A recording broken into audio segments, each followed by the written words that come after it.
Oh, sarip na. Sir Ruben? Ikaw? Ikaw ang utak ng sindikato?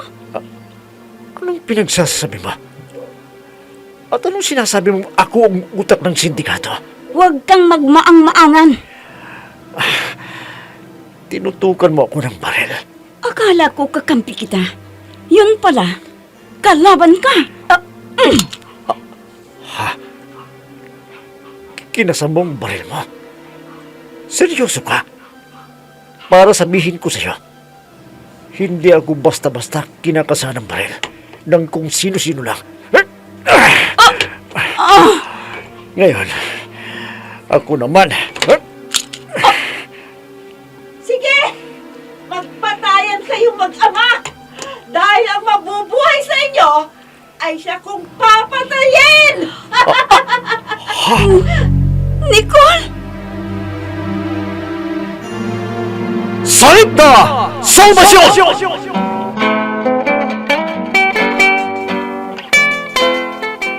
Ang babaeng lumalaban sa masasamang loob na nagasik ng kasamaan, subalit kakampi at takapagtanggol ng mga taong naapi. Salip na! Salvasyon! Matapang at galit sa mga taong lumalabag sa batas at ipinagtatanggol ang katotohanan. Salip na! Salvasyon! Inihahandog sa inyo ng F3 Recording Studio para sa pambansang radyo ng Pilipinas, Bombo Radio Philippines. Salip na! Salvasyon!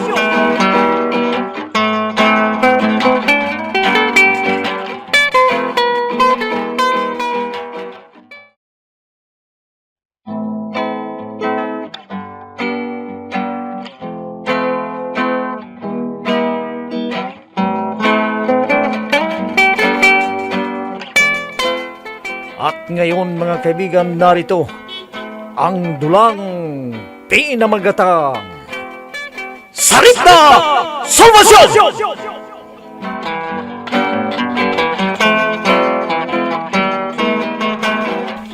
Max, sa makalawa na ang halalan.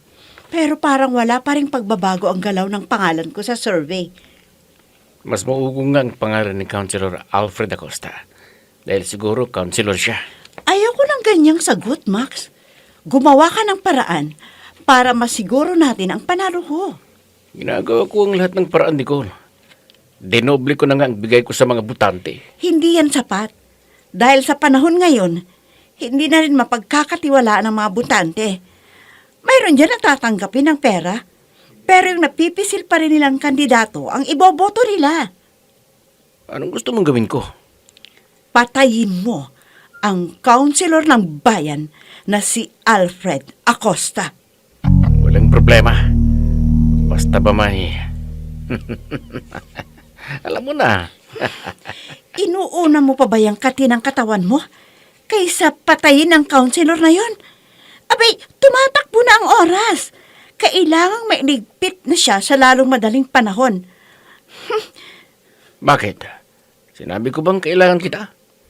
Ang ibig ko lang sabihin ay pera muna. Ano? Oh, bakit? Sino sa akala mo ang gagalaw? Ako ba? Hindi, no. Bakit ko ipapain ang sarili ko? May pera na ako. At kaya ako humingi ng pera sa'yo ay para may maibayad ko sa hired killer na babayaran natin para mapatay ang kalaban mo sa pagkameo. Oo na. Ang dami mo namang sinasabi. Pero tulad ng dati, gusto ko pulido ang pagkakapatay. Kung kinakailangang magbayad ka ng pulis, gawin mo. Manatili lamang na malinis ang pangalan ko.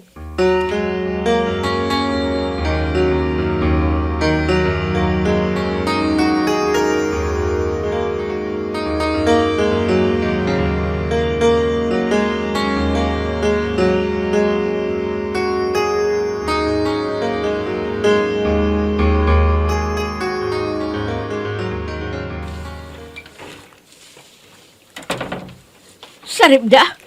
Mano po, Lola? Ikaw na ba yan? Ang Lola naman. Hindi ako nakilala. Oho, ako nga ho ito. Kaya patuloyin niyo ho ko. At kanina pa ako nagugutom. Ay, nako! Ano ba yon? Hindi na kita napapasok. Halika sa loob. Kumusta na po kayo ni Lolo, Lola? Okay lang naman kami ng lolo mo, apo. Nasan ngayon ang Lolo? Tanghaling tapat Nasa labas ng bahay. Ay, nako, apo. Tulad ng dati, nasa malaking bahay ang lolo mo. Ho? Akala ko ba nag-resign na si Lolo?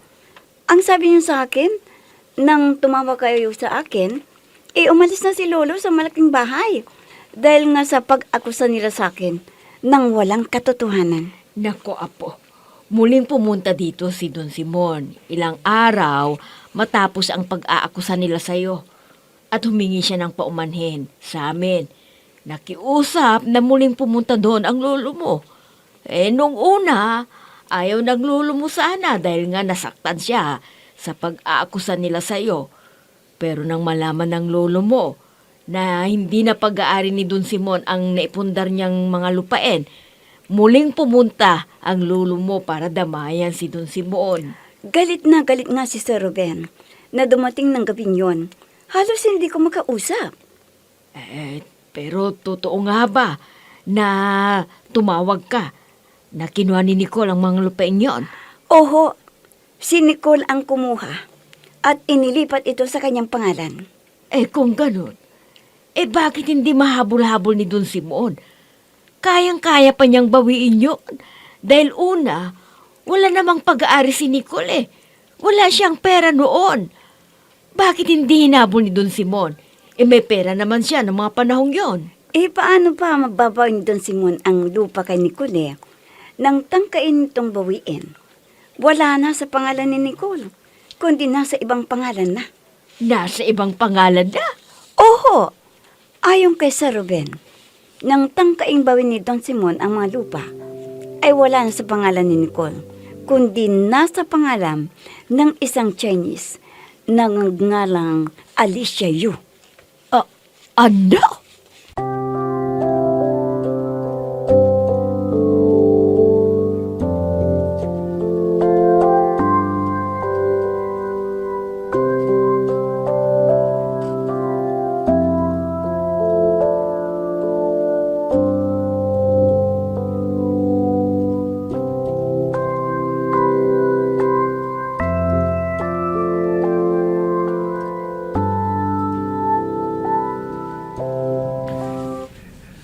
Kumusta ang pag-uwi mo sa probinsya? Tuwang-tuwa siguro ang lolo at lula mo, no? Oho, tuwang-tuwa si Lola. Pero hindi na kami nagkita at nagkausap ni Lolo. Bakit naman? Hindi ko siya nadatnan sa bahay dahil naroon siya sa bahay ninyo, sa mansyon. Nasa bahay pa lang lolo mo. Bakit hindi ka na pumunta sa bahay? At nang nakita mo at nagkausap kayo ng lolo mo para nakita ka rin sana ng papa. Paano pa ako pupunta sa malaking bahay? Nagmamadali ho ako. Pero dumiretso pa rin ako sa mansyon ninyo. Hindi nga lang ako tumuloy sa loob, kundi sumilip lamang ako. At nakita ko ang lolo at ang papa mo habang tinitrim ng lolo ang mga tuyong dahon ng mga halaman sa hardin. Yan ang gustong-gusto ko sa lolo mo dahil napatawad niya agad ang papa niya. Napaliwala siya na nagnakaw ka ng pera. Malambot ang puso ng lolo. Madaling magpatawad. Maging ikaw, mabuti at hindi ka nagaling kay papa. Sir Ruben, kahit naman sino pang mawalan ng ganoong kalaking halaga, ay magagalit. Kaya naiintindihan ko ang papa ninyo. Mabuti naman kung gano'n. Siya nga pala, kumusta pag-uwi mo? May nalaman ka ba? Nakumpirma mo na ba ang akusasyon ni Gobernadora sa tumatakbong mayor? Oho, at tama nga ang gobernadora. Dahil ang tumatakbong mayor sa bayan nating San Ignacio ay si Nicole na kapatid ninyo. Ano?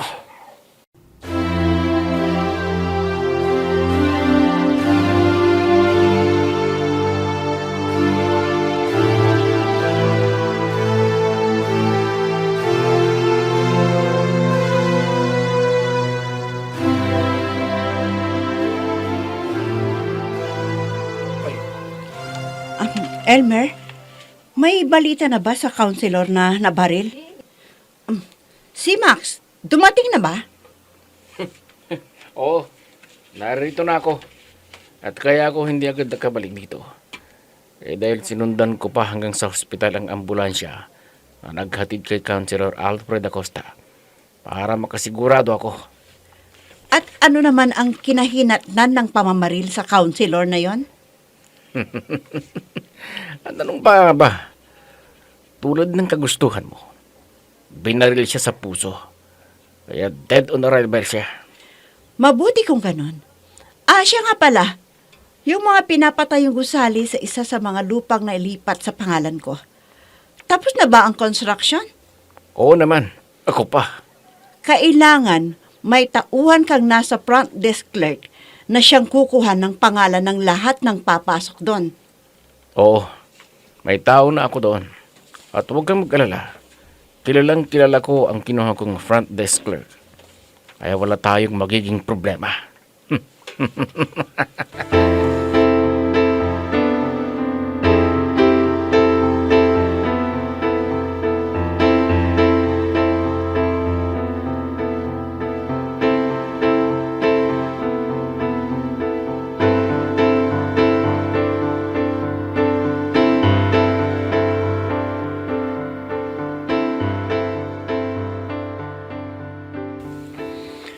Anong sinabi mo?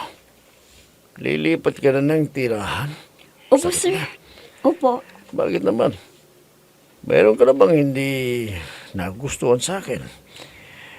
May umaway ba sa iyong kasambahay? Wala ho.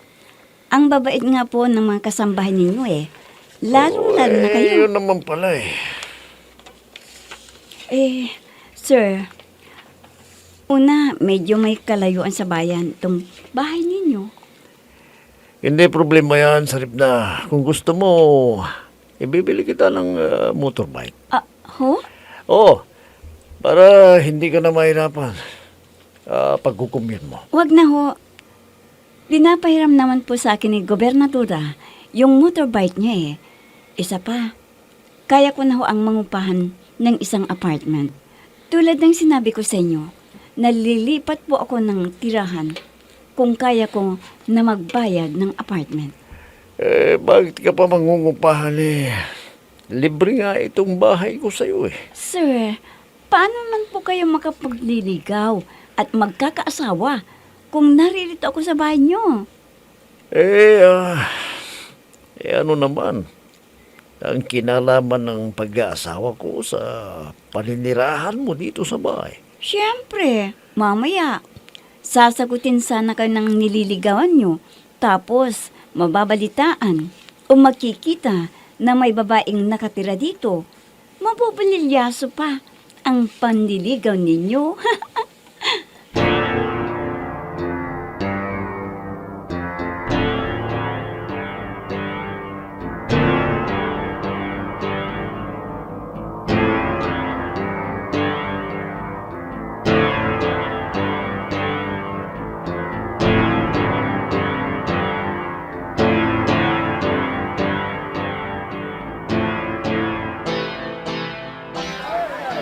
Maraming salamat sa inyong pagpili sa akin bilang inyong bagong mayura.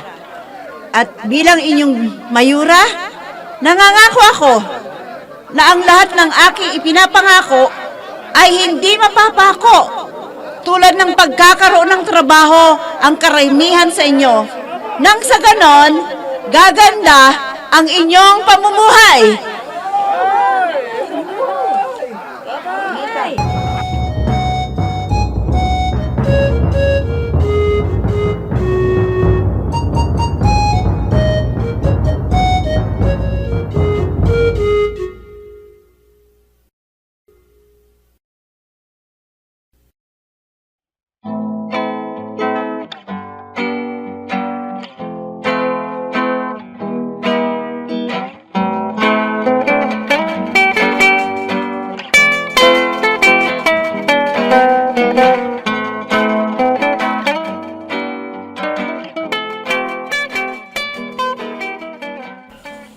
Oh, nagustuhan mo ba?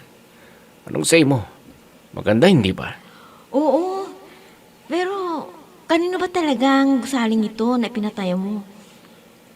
Bakit? Sino bang nagpagawa? Hindi ba't ako? Ano? Sa'yo ang mga gusaling ito? Oo naman. Saan mo naman kinuha ang pera mo para maipatayo mo ang mga gusaling ito?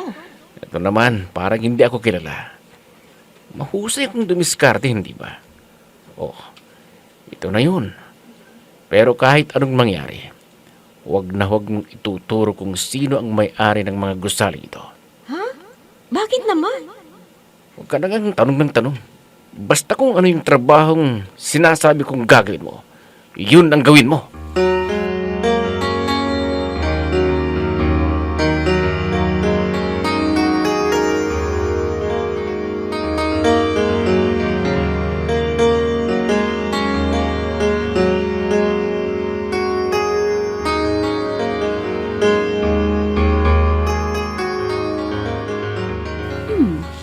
Ang sarap manirahan sa sarili mong tirahan. Maganda na rin sana doon sa banyo Sir Ruben. Magandang bahay. May sarili akong kwarto. Malambot na kama. Buhay senyorita ko.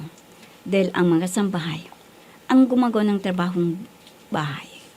Libre ang pagkain, tirahan, higit sa lahat, ay mabait si Sir Ruben. Kaya lang, naaasiwa ko. Lalaki siya, babae ako. Mabuti lang sana kung may asawa na siya na naiiwan sa bahay. Kaso, pareho kami single. Naasiwa ko lagi, lalo na't mabait siya at walang hinihinging kapalit. Sadya lamang na mabait si Sir Ruben at hindi ko dapat samantalihin ang kanyang kabaitan. Makakain na nga at nang makapagbihis para sa trabaho. Nagriring ang cellphone ko. Baka ito na yung hinihintay kong tawag. Sagutin ko na lang. Hello? Gobernadora, kayo po pala. Kanina ko pa hinihintay ang tawag ninyo. Sige po. Pupunta na po ako dyan sa bahay ninyo. Ngayon din po.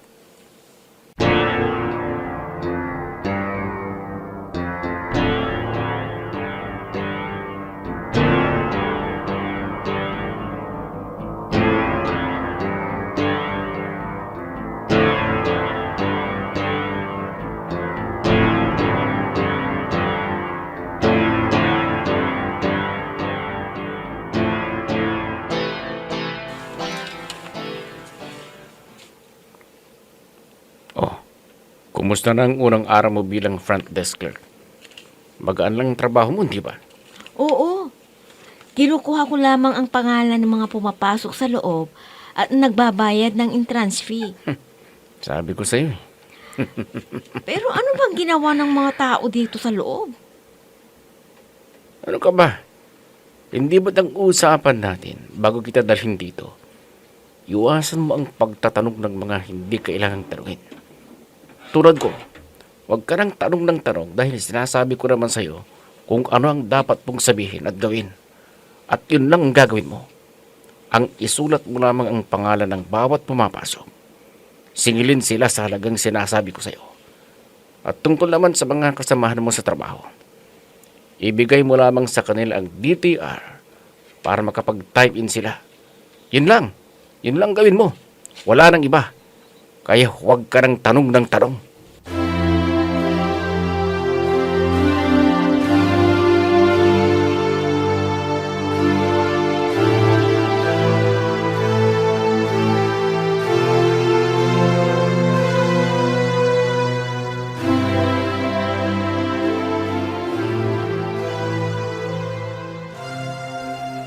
Ay, salamat at natapos din ang trabaho ko buong araw.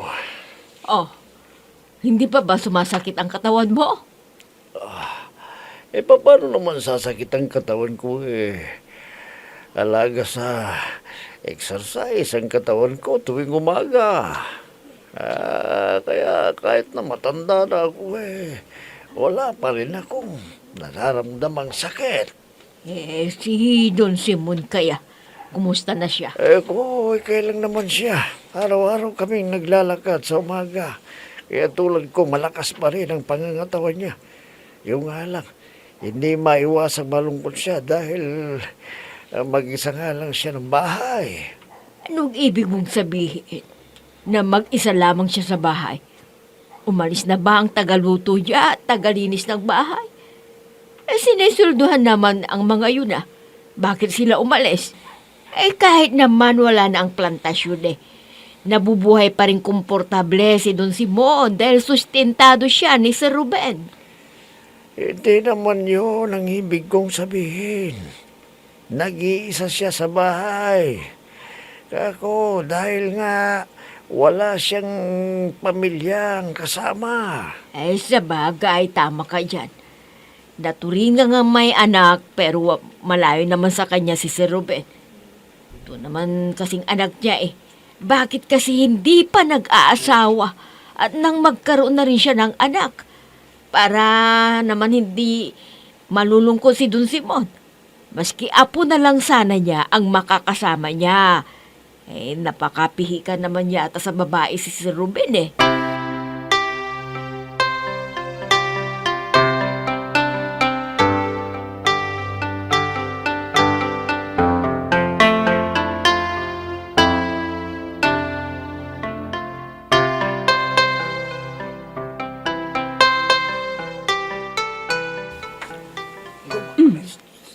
Naririto na ako sa Kapitolyo. Ano naman kayang mission ang ipag-uutos sa akin ni Gobernadora? Ito na ang opisina ni Gobernadora. May lumabas na tao. Tamang-tama. Papasok na ako. Magandang umaga po, Gobernadora. Magandang umaga naman, Saripta. Maupo ka. Medyo may kabigatan dahil hindi lamang iisang tao ang mga nasasangkot, kundi marami sila. Kaya kailangan pag-aralan mong mabuti at humanda ka, Saripta Salvacion.